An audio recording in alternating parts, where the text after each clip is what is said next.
여러분 안녕하세요. 이번 시간에는 지금 앞으로 이제 구은 시대가 열리는데 구은 시대 20년 동안은 우리나라 국내적으로 엄청난 변화가 예상되리라 생각합니다. 사실 이 풍수하면 이제 제 영상을 보신 분들은 구은이 대략 무엇인지 어느 정도 의미를 알고 계시지만 많은 분들이 풍수하면 그냥 땅이나 부동산, 묘자리, 명당 이런 걸 생각할 수 있는데 그것도 맞습니다만은 어떤 기운의 변화 이것도 굉장히 중요합니다. 그래서 이 구은 시대 앞으로 어떤 일들이 벌어질지 국내적으로 제가 이제 계속 말씀드리고 있는데 이번 시간에는 여러분들이 혹시 뭐 중국에 대해서 관심이 있는 분도 계시고 중국에 대해서 전혀 관심이 없는 분도 계시겠지만 사실 중국이 우리나라 몇천 년 역사 동안 우리나라에 끼치는 해악을 따지자 보면 정말로 우리나라에 많은 핍박을 줬었고 우리나라에 엄청난 해악을 끼쳤습니다. 그렇기 때문에 바로 옆에 있는 이웃 나라이기 때문에 중국과 뗄래야 뗄 수 없는 지정학적 관계가 있는데 역사적으로 봐도 그렇고 앞으로 미래를 봐도 그렇고 중국이 우리나라에 미치는 영향이 엄청 크기 때문에 관심을 안 가질래야 안 가질 수 없는 그런 상황입니다. 그런데 사실 중국이 앞으로 구은시대 20년 동안 어떻게 될 것이냐 우리나라한테 지대한 영향을 미치기 때문에 오늘은 그런 부분에 대해서 한번 말씀드릴까 합니다. 물론 여러분과 생각이 좀 다를 수 있어요. 그런데 사실 중국이 앞으로 우리나라에 미친 영향, 전 세계에 미친 영향뿐만 아니라 중국 자체는 어떻게 될 것이냐 이것도 굉장히 앞으로 기대가 되고 또 많은 변수가 있는데 사실 중국은 역사를 보면 수많은 왕조들이 평균적으로 보면 몇십 년, 뭐 많게는 뭐 한 207, 80년, 적게는 불과 뭐 16년, 30년 이 정도밖에 안 되는 왕조들도 있습니다. 그렇기 때문에 지금 현재 중국 공산당이 물론 뭐 1949년을 기점으로 한다 그러면 거의 75년이면 중국 공산당이 창설됐다고 그것까지 따지면 한 100년 정도 됩니다. 그러면 과연 중국 공산당이 언제 망하고 중국은 어떻게 될 것이냐. 그리고 또 한 가지 중요한 변수가 과연 중국이 대만을 침공을 해서 전쟁을 일으킬 것이냐 이런 부분이 있는데 오늘은 바로 그 중국이 과연 대만을 침공을 해서 전쟁을 일으킬 것이냐. 물론 미국에서는 지금 뭐 전 장성 출신이라든지 아니면 미국의 싱크탱크에서는 2026, 7년 특히 27년을 꼽아가지고 대만을 침공할 것이다 그렇게 이야기를 했습니다. 하지만 저는 물론 제가 다른 영상에서 이제 제가 한 얘기가 아니라 예언이라든지 또 중국의 허운법사라 그래서 무려 120년 산 고승이 있습니다. 그분이 1959년도에 사망을 했는데 120살까지 살다가 그분이 죽고 60년 내에 뱀이 들어오는 해에 전쟁이 일어나고 또 미국과도 전쟁을 일으키고 그리고 우리나라는 그 이후에 대한민국이 이제 호랑이 해 들어오면 남북 통일이 된다 이런 것을 예언을 했습니다. 그분이. 그런데 그분이 예언한 게 여러 가지 많이 맞았기 때문에 저도 이제 그분이 예언한 것을 올려서 전쟁이 일어난다 침공하나 뭐 이런 식으로 올려놨지만 저 개인적으로 생각한다고 하면 좀 어렵다고 봅니다. 그러면 왜 그러냐면 그 이유를 한번 말씀드릴게요. 대만 침공 물론 이게 민감한 주제이기 때문에 과연 앞으로 구은 시대에 이런 일이 발생할 건지 그러니까 어떻게 보면 미래에 대한 예측으로 볼 수 있습니다. 예측. 예측이라는 것은 뭐 될 수도 있고 안 될 수도 있는 거죠.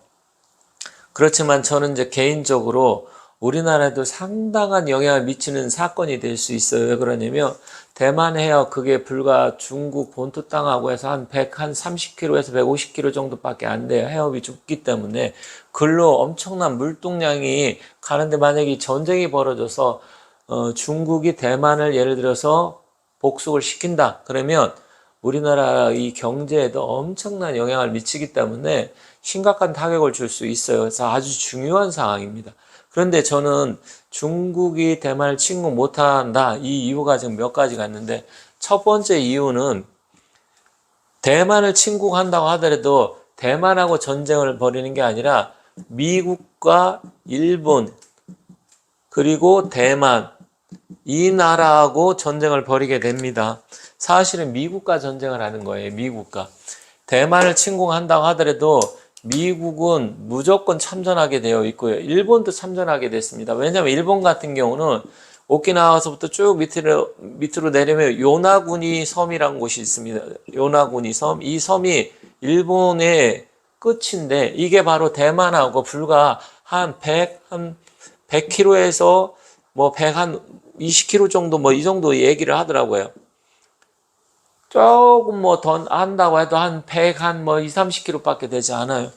그러면 이 요나구니 섬이 지금 일본령이기 때문에 일본은 미국과 함께 무조건 참전을 하게 되어 있고요. 그리고 대만은 뭐 무조건 할 수밖에 없는 상황이 되겠죠.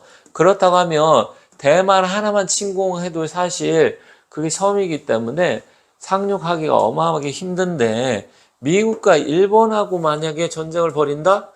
그러면 승산이 없습니다. 그러면 중국 공산당 입장, 시진핑 입장에서도 지금 경제 상황이 어렵고 돌파구를 마련하기 위해서 침공을 하지 않겠느냐? 저는 다르게 생각합니다. 사람은 내가 힘이 있을 때 뭔가 힘을 쓰려고 하지만 중국은 지금 힘이요. 불과 지금 최근 몇 년 사이 엄청나게 지금 쇠락의 길로 가기 때문에 그러면 마지막 발악을 하기 위해서 할 수 있지 않느냐. 제가 만약에 시진핑이라면 저는 전쟁을 안 하겠습니다. 왜 그러냐면 지금 중국 자체 내의 문제도 복잡한 일들이 어마어마하게 많기 때문에 이걸 돌린다 그러면 중국은 56개 민족으로 이루어졌잖아요. 그러면 우리처럼 단일 민족 국가라고 하면 힘을 합쳐가지고 국민들이 단합을 해서 할 수 있지만 그렇지 않은 상황이에요. 그런데다가 일본 참전하고 미국 참전하고 물론 이것도 있지만 이제 영국도 참전할 수 있고 호주도 참전할 수가 있어요. 그러면 다국적군한테 중국이 상대가 안 됩니다. 더군다나 역사적으로 1860년대 그때 이제 아편전쟁 1차, 2차 해서 아편전쟁이 있었잖아요. 구운시대. 그때 베이징이 함락까지 당한 적도 있었습니다. 그러다 보니까 결국 연합군한테 지고 아편전쟁에 져갖고 홍콩도 빼앗기고 막 이렇게 됐잖아요. 그래서 그때 이제 베이징 조약이라든지 텐진 조약 막 이런 것을 하고 결국 불평등 조약 때문에 청나라하게 망해가는 그런 계기가 됐고 더군다나 1894년 갑오년에는 뭐가 있었습니까? 청일전쟁이 있었잖아요. 이때 일본한테 져가지고 결국은 어떻게 됐습니까? 1911년 신해년에 망하는 우리나라 조선은 1910년 경술련에 망했지만 그 1년 뒤에 청나라가 망했잖아요. 신해년에. 결국 뭐냐? 청일전쟁에도 졌고 일본한테 졌어요. 그래서 나라가 망했는데 또 전쟁을 벌여가지고서 또 진다? 그럼 역사적으로 증명이 됐기 때문에 시진핑이나 중국 공산당도 머리가 안 돌아가는 게 아닐 겁니다. 그렇다고 하면 승산이 없다. 그러면 어떻게 되겠습니까? 말로는 전쟁할 것처럼 떠들고 어쩌고저쩌고 하지만 긴장감을 조성시키지만 이런 역사적인 사건 때문에 안 되는 겁니다. 그래서 힘들다. 두 번째 이유는 뭐냐면 중국은 국경이 보통 지금 15개에서 16개 정도의 국가와 맞닿아 있어요. 그런데 이 국경이 맞닿아 있는 나라들이 대체로 보면 우호적인 국가가 별로 없습니다. 다 적대적이고 뭔가 긴장관계를 조성하고 있는데 그 중에 가장 문제가 어디예요? 인도예요, 인도. 인도와는 국경 분쟁을 하고 있잖아요. 그런데 만약에 대만을 침공한다? 그러면 인도 입장에서 어떻게 될까요? 히말라야 산맥 그쪽으로 해가지고 해서 계속 분쟁을 일으키고 있고 또 티벳이라든지 신장 이런 쪽 독립을 할 수가 있고요. 독립할 수도 있지만 인도가 또 쳐들어가서 이때 기회는 이때다 그래서 그 부분에 분쟁이 되는 지역을 국경 땅 이런 문제를 인도가 복속을 시킬 수가 있어요. 그러면 D가 굉장히 허전하겠죠. 그렇기 때문에 모든 병력을 해가지고 중국은 이제 5개의 군구로 나뉘어져 있잖아요. 그렇다고 해서 5개 군구가 모두 대만으로 해서 전쟁을 해서 집중할 수 있냐? 절대로 없습니다. 이런 부분이 있기 때문에 저는 어렵다. 결국 다른 나라와 이렇게 국경을 맞닿아 있는데 이게 아킬레스건이기 때문에 이런 부분 때문에 안 됩니다. 그리고 세 번째는 뭐예요? 지금 우크라이나 전쟁, 지금 러시아하고 전쟁이 일어났는데 이걸 본 거예요. 그러니까 쉽게 러시아가 우크라이나를 침공을 하면 함락할 수 있겠다. 뭐 일주일에서 길어야 한 달 이렇게 이야기가 갔는데 지금 벌써 1년 6개월이 지났잖아요. 그러면 지금 러시아가 이 우크라이나 점령하는데 그것도 같은 바로 옆 나라인데도 엄청나게 지금 힘들어요. 그런데 대만은 어떻게 해요? 지정학적으로 보면 섬이 있고 그 해협을 건널 때 보통 3배의 병력이 필요합니다. 그럼 대만군이 비록 약하긴 하지만 미국, 일본, 대만 그런 부분이 있는 데다가 또 다른 연합군이 형성될 수도 있기 때문에 이 전쟁을 놓고 봤을 때 지금 푸틴이 어떻게 되어 있습니까? 거의 푸틴은 이제 거의 끝났다. 물론 내년에 선거가 대통령 선거가 있어요. 또 되겠지만 어쨌든 거의 옛날의 카리스마 이런 것을 푸틴은 이제는 과거처럼 할 수가 없습니다. 전쟁이 이제 끝나면 푸틴은 거의 이제 끝났다, 죽는다 이렇게 보시면 됩니다. 이런 것 때문에 안 되고요. 또 네 번째는 뭐냐면 시안샤댐. 이 시안샤댐 같은 경우는 지금 이제 이창 위쪽에 있죠. 충칭 밑에 있는데 이게 전 세계에서 가장 큰 댐 중에 하나잖아요. 무려 400억 톤의 물이 지금 들어있는데 이게 만약에 터진다. 왜 그러냐면 대만 입장에서는 고슴도치 전략을 해서 모든 미사일을 이 시안샤댐 쪽에 지금 다 그쪽으로 향해서 있어요. 그러면 이게 터진다 그러면 적게는 한 1억 5천만 명에서 많게는 3억 명 정도 가까이가 죽는다고 합니다. 이번에 리비아에서 댐이 터져가지고 지금 수만 명이 죽고 실종되고 난리가 났는데 산샤댐 같은 경우는 그거보다 어마어마하게 큽니다. 그런데다가 이쪽 양쯔강 그 지역 주변으로 군사시설, 공업시설, 군사시설 같은 경우도 이쪽에 군수산업이 거의 뭐 60, 70% 몰려 있고요. 전체 중국의 GDP 50% 반 이상이 여기에 몰려 있어요. 그게 결국 이제 샹하이 쪽으로 밀려오겠죠. 그렇게 되면 이게 터진다? 그럼 중국은 끝나버립니다. 그러면 대만은 다른 거 다 필요 없어요. 공식적으로 우리는 이 산샤댐을 폭발시킬 거다. 그렇게 공공연하게 지금 이야기를 했기 때문에 결국 이게 만약에 터진다 그러면 중국은 끝나버려요. 안 됩니다. 그리고 5번째는 이제 시진핑 때문에 안 됩니다. 시진핑 때문에. 이것은 시진핑의 제가 사주를 놓고 여러 번 말씀드렸는데 시진핑은 개사생입니다.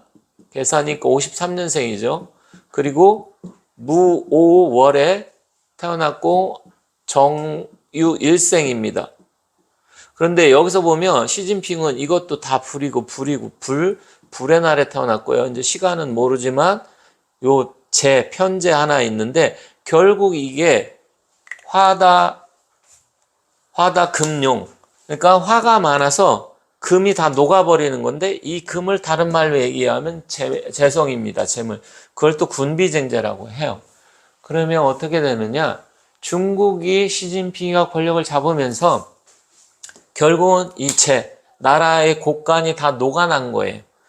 그리고 공동부유라는 것은 여기에 있는 주변 사람들이 다 같이 이 하나를 놓고 탐을 해서 결국 노나 먹자 이 얘기잖아요. 시진핑의 사주팔자대로 가는 건데 결국 뭐예요? 나라 경제가 지금 쑥대밭이 되어가고 있잖아요. 그렇기 때문에 결국은 시진핑의 이 국가 지도자 사주로 놓고 봤을 때 이렇게 안 좋은데 그럼 왜 문제가 되느냐? 25년 을사년이고요. 그 허운 선사가 이야기한 게 을사년 25년에 전쟁이 일어난다고 이야기했습니다. 그리고 26년 병우년이고요. 27년은 정미년입니다. 그런데 여기 보면 이것도 다 불덩어리예요. 시진핑 자체도 다 불덩어리인데 또 불덩어리. 그런데다가 27년 미국에서 이 이야기한 정미년은 이 사오미 화가 방압을 이뤄서 온통 불로 변해요. 결국 어떻게 됩니까? 모든 게 다 불바다 돼버려요. 그럼 중국은 전쟁의 참화 속에 불바다가 돼버리면 어떻게 될까요? 재물은 다 녹아나겠죠. 안 됩니다. 그런데 시진핑이 은근히 아버지도 시중신이라는 사람도 역시 풍수라든지 이런 역학 주역을 굉장히 신봉했다고 합니다. 그런데 시진핑도 굉장히 풍수라든지 이런 주역을 신봉한다고 합니다. 미신도 신봉을 하고. 그러다 보니까 시진핑이도 분명히 자기 사주하고 풍수, 국가의 이 앞으로 어떻게 될 것인지 또 각 과거의 예언서 이런 부분에 대해서 충분하게 인지를 하고 있다. 그렇기 때문에 그걸 믿기 때문에 이런 부분에 대해서 시진핑이 안 된다. 그런데 이제 시진핑 이름 자체가 이름이 습근평이잖아요. 이건 뭐예요? 평범함으로 다가간다, 가까이 간다. 그러니까 중국 자체를 평범하게 다시 만들어버린다. 그러니까 발전하는 게 아니라 모두 다 그냥 다 같이 못 사는. 그러니까 모택동 시절처럼 그러니까 문화혁명 일어나고 대약진 운동하면서 중국이 그냥 완전 쑥대밭이 됐잖아요. 그것처럼 다시 그때로 돌아가는 겁니다. 돌아가는 건데 결국은 뭐예요? 그런데 이름이 시진핑 이름이 이렇게 보면 이게 근자지만 또 이렇게 보면 이게 근자 말고 이렇게 하면 돌이킬 반입니다. 돌아갈 반. 비슷하게 생겼어요. 결국은 뭐냐? 다시 옛날로 돌아간다. 옛날로 돌아가는데 그러면 망할 수도 있는 거잖아요. 옛날로 돌아가니까. 그래서 1800년대 이제 말에 청나라가 그때 뭐 태평천국의 난도 있었고 의아단의 난도 있었고 어쨌든 뭐 여러 가지 복잡한 일들이 일어나고 청일전쟁에 결국은 무너지게 되는데 그 다음에 망하게 되잖아요. 그래서 시진핑도 그런 부분 알고 있어요. 그래서 결국 대만 침공하는 것은 어떻게 보면 긴장감을 조성시키기 위해서 하나의 전략적으로 계속 이야기하는 것이고 그것을 빌미로 해서 이제 국민들의 어떤 여러 가지 그 자유라든지 그런 걸 억압을 하고 또 군비를 증강하고 긴장감을 조성시키기 위한 전략이지 허운 선사가 말한 것처럼 25년에 전쟁이 일어나고 27년에 미국에서 이야기한 것처럼 전쟁 일으킨다? 저는 좀 아니다. 전쟁이 일어날 가능성은 저는 뭐 20%도 안 봅니다. 거의 안 일어난다고 본다. 지금 말씀드린 이거 말고도 또 몇 가지 이유가 있는데 또 너무 많이 이야기하면 오히려 논점이 흐려질 것 같아서 이 정도로 해서 제가 말씀드린 건데 일단 저는 그래서 전쟁이 일어나기 힘들고 시진핑도 이걸 알고 있다. 그럼 과연 중국은 어떻게 될 것이냐? 그건 다음에 또 기회가 있을 때 말씀드리도록 하겠습니다. 지금까지 시청해 주셔서 감사합니다.